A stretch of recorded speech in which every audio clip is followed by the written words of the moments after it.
welcome back to another Marnie and Michael Monday. We took a week off to stop coughing. Yeah, we were definitely, you and I think it started with our youngest son, moved its way up, and I think we're through it now. Huh? Yeah, we hope so. Heavily medicated, but we're good to go. So thanks for bearing with us. Yeah. We are going to talk about a topic that has been highly requested and specific to this time of year, and it's dealing with in-laws and even extended family, specifically during the holiday season, I would say. I think that's probably applies during other instances, weddings, events, but especially this time when you're a few weeks out from Thanksgiving, it's probably good to start talking about how you're going to be interacting with your family members. And I'm just checking on the focus. Okay. So what's kind of the first overarching point that you and I... We came up with 4 points. Yeah. And the first one is kind of our theme, our relationship theme, right? Yeah. All right, what's that? You have to be on the same team. Yeah, it's a partnership. Yep. Just like everything else. Going into family events, Thanksgiving, Christmas, holiday times, what have you, it's always good to visit with your significant other, your spouse. Make sure you've got a game plan, kind of issue spot what's going to happen possibly.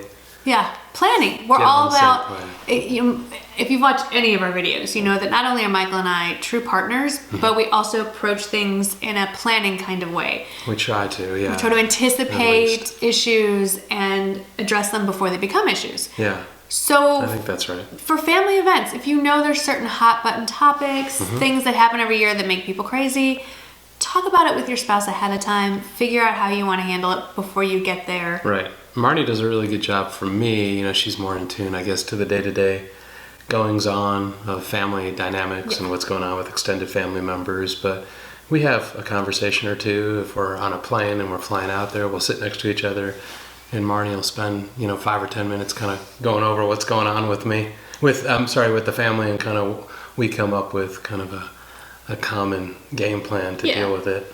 Or even just little reminders. Remember, so-and-so isn't talking to this person, right. Or don't bring up that, and just makes things a little more pleasant. Sure, exactly. And the last point under this point I want to add is, don't forget, at the end of the event, the day, the gathering, you're going home with your spouse. So it's all about staying and supporting each other, and even if you disagree with what's happening, present yourself as a unified front. Deal with it when you get home. Absolutely, definitely.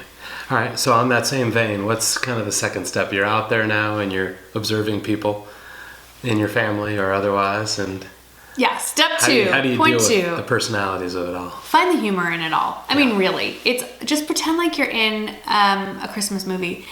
It's not like you're negotiating with terrorists or you're testifying in front of the UN. You're attending a family event. Just find the humor in crazy Aunt Sally's antics, or your niece's temper tantrum in the middle of the holiday dinner, or your mother-in-law nitpicking over what you're wearing.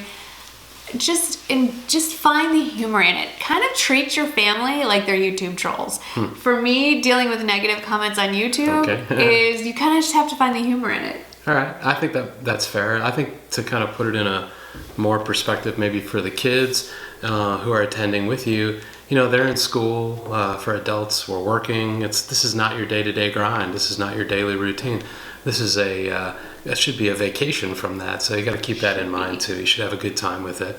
And it's really just a fleeting moment in time. These are people that, while they're your family or your close friends and relatives, they're not people that you live with. You don't have to deal with them on a day-to-day basis. Hopefully. So it's an opportunity to kind of take a step back, and with that perspective, not get too hung up around people trying to push your buttons, or behaviors that people have kind of pushing your buttons a little bit. Yeah. You have control over that. Don't take any of it too seriously. And that's a really good segue for our third point, which is accept it and everyone there for what they are.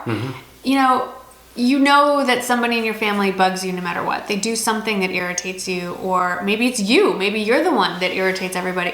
Instead of worrying about what's going to happen, just accept that people do not change. You're not going to change to fit into whatever mold your family has of you. Sure. They're not going to change to fit into what you want them to be. So just go into it. You know how people are. Just let it go. Accept it. Enjoy yourself.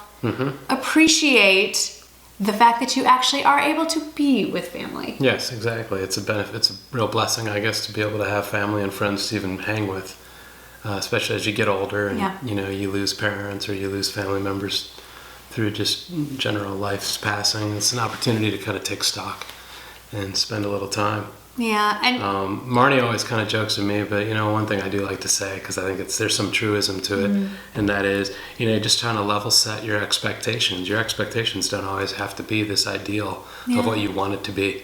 Sometimes I say, the key to a successful relationship is having low expectations. I kind of say that tongue in cheek, but the reality is there's some element of truth to that. You got to be realistic in what your expectations are for your family members, especially in these kinds of family events like Christmas and Thanksgiving and New Year's time. And Hanukkah. Yeah, Hanukkah, whatever you're celebrating. Whatever it is. Exactly. Could be a wedding, could be a funeral. Yeah. Could be anything where you're getting together with extended family. And just, have, a lot of the family members that you have grown up with and that you've been around your whole life. You know what their personalities are. You know what their personality traits are. You should not expect it to be anything better or different from your perspective. And so if they are, great, but you should go into it with a lower level of expectation in terms of how people are going to act or behave. I think and you find you actually might enjoy yourself more than you anticipated. Absolutely, you do. Yeah. And we're going to leave you with a tip, the best piece of advice Michael's mom, who's no longer with us, ever gave. Yeah, exactly. This is an awesome piece of advice. If you're looking at kind of the hierarchy of advice giving, this has got to be up there. Think about this when you're in an event or you're at a wedding or a funeral or some type of an activity when you're visiting with family and friends. Maybe not a funeral. Not a funeral necessarily, although there are social aspects of the funeral that it could apply. But bottom line is you're together with your family and friends. At some point in the process, you're having a really good time, whether it's, for us playing a board game together. We usually have a really good time. We're having a really great conversation. It's at that moment when you're having a really great time and everybody is seemingly having a lot of fun. Look for that as an opportunity to kind of transition and end the evening and move on to kind of going to bed or taking the kids home. Leave when everyone's still having fun. When everybody's having fun. That's your key. So look for that opportunity when everybody's having, at least relatively speaking, a lot of fun. That way, at least you're kind of leaving a lasting memory of something that's positive and people aren't leaving on bad terms. Don't drag it out to the point where we've gone past the turkey coma and now people are getting grumpy, the kids are tired. There's nothing worse than people kind of overextending their welcome at an event. And, there's always those family members who do that, and oftentimes it just becomes awkward for everybody else around. So it's good to be a little bit self-aware. Leave on a high note. Leave while everyone's still having fun. Leave when you're having fun. Look for that opportunity.